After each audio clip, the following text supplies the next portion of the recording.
मध्य प्रदेश में कोयला संकट। जी हां, विदेशों से मंगाया जाएगा 2 लाख टन कोयला। ऊर्जा विभाग ने राज्य सरकार की सहमति के बाद केंद्र को पत्र भेज दिया है और 7,50,000 टन कोयला खरीदी की निविदा पर फैसला नहीं हुआ है। तो कोयला संकट से अघोषित बिजली कटौती अभी भी जारी है। तो मध्य प्रदेश की बात की जाए तो यहाँ पर कोयला का संकट गहराता जाता हुआ।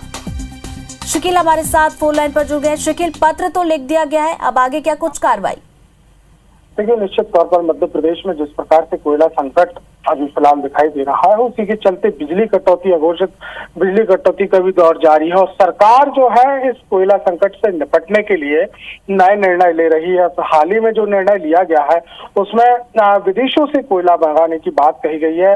2 लाख टन की सहमति बनी है कि विदेशों से कोयला मंगाया जाएगा और ऊर्जा विभाग ने राज्य सरकार की स्वीकृति के बाद केंद्र को यह पत्र जो है वो भेज दिया है। और इतना ही नहीं, अगर बीते दिनों की हम बात करते हैं तो लगभग 7.5 लाख टन कोयला खरीदी को लेकर निविदा जारी की गई थी, लेकिन किन्हीं कारणों के चलते उस निविदा पर अब तक फैसला नहीं हो सका है। टेंडर के लिए जो कॉलिंग की गई थी उसमें कंपनियों ने फिलहाल भाग नहीं लिया है और इसी के चलते मध्य प्रदेश में कोयला संकट जो है वो लगातार गहराता जा रहा है। इतना ही नहीं, पहले की अगर हम बातचीत करें तो वो जो रेल से ट्रेनों से कोयला की आपूर्ति की बात कही गई थी और देखा यहाँ पर जाए तो लगभग आधा दर्जन जो प्लांट मध्य प्रदेश के हैं उनमें लगभग 4 से 5 दिन का ही कोयला बचा हुआ है। तो एक बड़ा संकट मध्य प्रदेश के सामने है। फिलहाल सरकार जो है इन पूरे मामलों को लेकर सहमति ले रही है, बैठकों के दौर भी जारी है। ऊर्जा विभाग भी इस पूरे मामले को लेकर विचार मंथन कर नए निर्णय, नए फैसले ले रहा है। बिल्कुल शकील, वास्तविक स्थिति तो यही बता रही है कि कोयला का संकट गहराता जा रहा। देखने वाली बात होगी कि ये जो कदम उठाया गया कि विदेशों से कोयला मंगाया जाएगा, ये कितना कारगर साबित होता है। बहुत बहुत शुक्रिया आपका जानकारी के लिए। 2 लाख टन कोयला मंगाया जाएगा। ऊर्जा विभाग ने राज्य सरकार की सहमति के बाद केंद्र को पत्र भेजा है। 7,50,000 टन कोयला खरीदी की निविदा पर अब तक फैसला नहीं हो पाया। तो कोयला संकट से अघोषित बिजली कटौती लगातार जारी है। तो मध्य प्रदेश में कोयला संकट बरकरार है। विदेशों से मंगाया जाएगा 2 लाख टन कोयला। ऊर्जा विभाग ने राज्य सरकार की सहमति के बाद केंद्र को इसके लिए पत्र भेजा है। 7,50,000 टन कोयला खरीदी की निविदा पर अब तक फैसला नहीं हुआ है और कोयला संकट से अघोषित बिजली कटौती भी जारी है।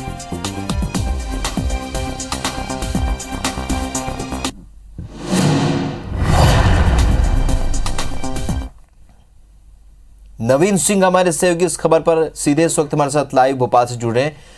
नवीन, जिस तरीके से कोयला संकट के हालात बने हुए हैं, अब सरकार व्यवस्था में जुटी हुई है, क्या कुछ पत्र लिखा गया है?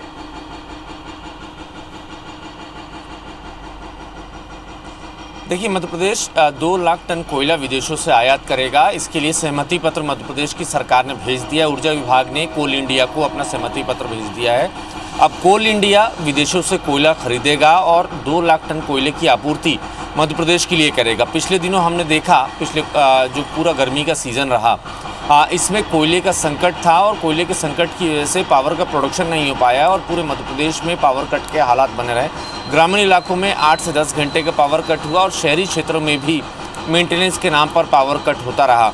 तो इस समस्या से निजात पाने के लिए मध्य प्रदेश सरकार ने देशों से कोयला खरीदेगी। इसके लिए 7.5 लाख टन कोयले के लिए टेंडर भी जारी कर दिया था, लेकिन उसके बाद भारत सरकार एक नई गाइडलाइन लेकर आई और ये निर्देश सभी राज्यों को दिए कि कोई भी राज्य सीधे विदेशों से कोयला नहीं खरीद सकता था। हालांकि इस पर अब तक कोई निर्णय नहीं हुआ है, लेकिन इस बीच में भारत सरकार की तरफ से ये भी कहा गया कि कोल इंडिया के ज़रिए ही परचेजिंग होगी और कोल इंडिया को ही अपनी ज़रूरत के हिसाब से जितना कोयला चाहिए उसका डिमांड अपनी देनी होगी। तो मध्य प्रदेश की सरकार ने, ऊर्जा विभाग ने 2 लाख टन कोयले का शुरुआती डिमांड जो है वो भेजा है। अब कोल इंडिया विदेशों से कोयला परचेज करके ये 2 लाख टन कोयले की आपूर्ति मध्य प्रदेश के लिए करेगा। लेकिन इस बीच में इस पर सियासत भी तेज़ हो गई है। कल मध्य प्रदेश कांग्रेस के पूर्व अध्यक्ष अरुण यादव ने मुख्यमंत्री शिवराज सिंह चौहान को सीधे ये चेतावनी दी कि मध्य प्रदेश के हिस्से का कोयला अगर नहीं मिला तो कांग्रेस पार्टी और कांग्रेस के तमाम दिग्गज कोयला यात्रा निकालेंगे देश की मोदी सरकार के खिलाफ और मध्य प्रदेश में शिवराज सरकार के खिलाफ। और उन्होंने ये भी चेतावनी दी कि मध्य प्रदेश जी। अपने हक का कोयला लेकर रहेगा। तो इस पर लगातार तनातनी दोनों ही दलों के बीच चलिए, में जारी है। इस सियासत बीच तो में जारी है और लगातार बयानबाजी भी जारी है नवीन, लेकिन कुल मिलाकर जो कोयला संकट है फिलहाल उससे निपटने की बहुत ज्यादा जरूरत है और इस पर सरकार लगातार कोशिश भी कर रही है। इस जानकारी के लिए बहुत बहुत शुक्रिया नवीन आपका।